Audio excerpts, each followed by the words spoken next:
Hello and welcome to Medy Wellness, the kitchen segment.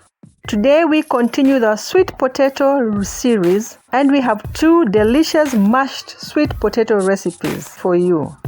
We get started with the first one. You get your potatoes, you wash them, boil them and peel them. Then return them to the cooking pot and boil it at low heat just to ensure that it's mashable. So mash with a wooden stick.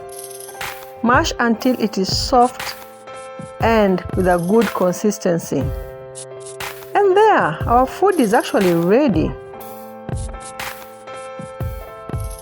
You serve while hot and serve as desired. I have some meat and kachumbari there.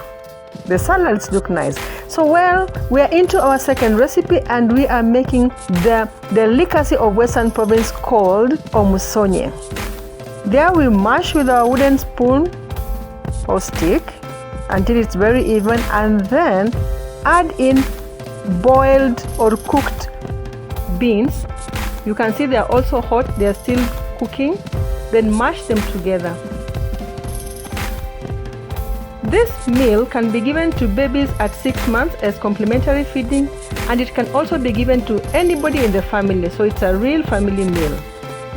It's ready to serve. Serve while hot. Serve with some vegetables also and some salads just as desired. Thanks for watching. Thanks for watching. Please like, share and subscribe for more videos. Follow us on other social media handles. Medy Wellness cares for you and your family.